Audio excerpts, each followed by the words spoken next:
Mesdames et messieurs, bienvenue à une nouvelle édition de votre programme La culture religieuse. Aujourd'hui, nous aurons le plaisir d'avoir avec nous Dr Sami Mandour, qui est professeur à l'Université de l'Azhar. Bonjour et bienvenue. Alors, Dr Sami, premièrement, aujourd'hui, on a un thème à discuter, c'est la signification de la patience en islam. En islam, la patience ne signifie ni soumission ni faiblesse, mais plutôt la constance dans la vérité et l'endurance face aux épreuves, aux problèmes, avec contentement et soumission. Si vous pouvez nous élucider là-dessus. Oui, bismillahir rahmanir rahim, alhamdulillah wa salatu wa salamu ala sayyidina rasulillah wa ala alihi wa sahbihi wa man wala. باشرح لي صدري ويسر لي أمري واحلل عقدة من لساني يفقه قولي.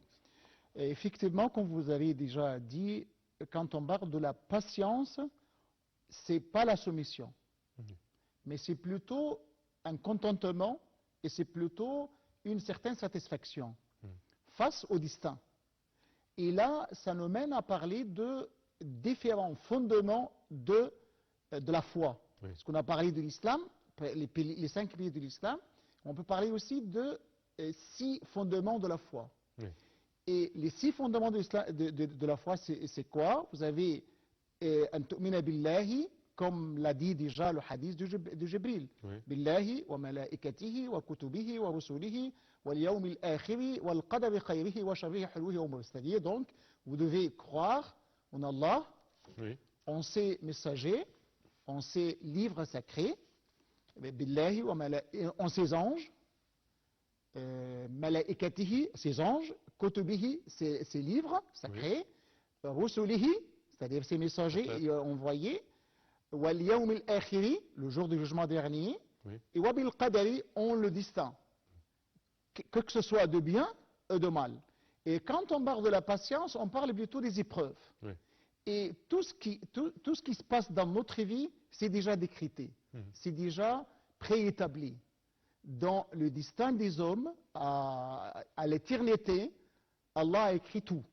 Et donc, pour nous, tout est écrit, comme on le dit. Mektoub, comme disent les Algériens, même et les Maghrébins, c'est Mektoub. Et donc, oui, tout est Mektoub. Mais on a quand même le libre arbitre. C'est-à-dire, on a le choix. Puisqu'Allah a dit c'est-à-dire Allah nous a montré les deux chemins, le chemin de bien et le chemin de mal. Et donc nous sommes dans la vie, nous sommes toujours éprouvés. C'est-à-dire il y a toujours des épreuves, il y a toujours des difficultés, il y a toujours des problèmes. Et qu'est-ce que le musulman et le croyant, bien sûr, puisqu'on parle de croyant, et c'est un degré plus élevé pour les musulmans. On est d'abord musulman, puisqu'on a déjà accompli les 5 piliers de l'islam. Et ensuite, pour nous approcher de la proximité du Seigneur, on devient croyant, en remplissant quand même les 6 fondements de la foi, pour atteindre quoi? Pour atteindre ce qu'on appelle l'ihsan. Donc nous avons donc 3 étapes. Personne ne peut atteindre l'étape, le degré de l'ihsan, le perfectionnement de la foi, sauf s'il a bien déjà accompli la patience. Puisque normalement, on a quelque chose de très important dans ce domaine. Puisque, comme le dit dans un hadith, nous, en tant que croyants, vous avez 2 états. On parle maintenant d'un état spirituel. Donc vous avez soit patient, soit reconnaissant. C'est-à-dire shukr wa sabr. Et donc, la moitié de la foi, c'est shukr, et la moitié, c'est sabr. Et donc, reconnaissance au moment où Allah nous a accordé des bienfaits. Sabr, patience, endurance, au moment où Allah subhanahu wa ta'ala nous accorde, ou bien nous éprouve dans certains moments. Et l'homme, quand Allah subhanahu wa ta'ala a créé l'homme, vous savez quand même dans la sourate Tabarak, Al-Mulk, ça commence par quoi? Allah a dit خلق الموت والحياة ليبلوكم أيكم أحسن عملا. Et donc, quand on dit ibtila ou bala, donc vous avez les 2 sens. Ibtila, c'est-à-dire nous sommes éprouvés. Et quand on est éprouvé, c'est-à-dire nous sommes dans une épreuve. Épreuve dans le sens de test. Nous sommes dans un test. Et quand on est crié et quand on est né dans le monde là, la vie et la mort ne sont que des épreuves. Mm. Et pourquoi on est éprouvé? Pour qu'on distingue le croyant et le non-croyant. Oui. Celui qui accepte le destin et celui qui n'accepte pas le destin. Oui.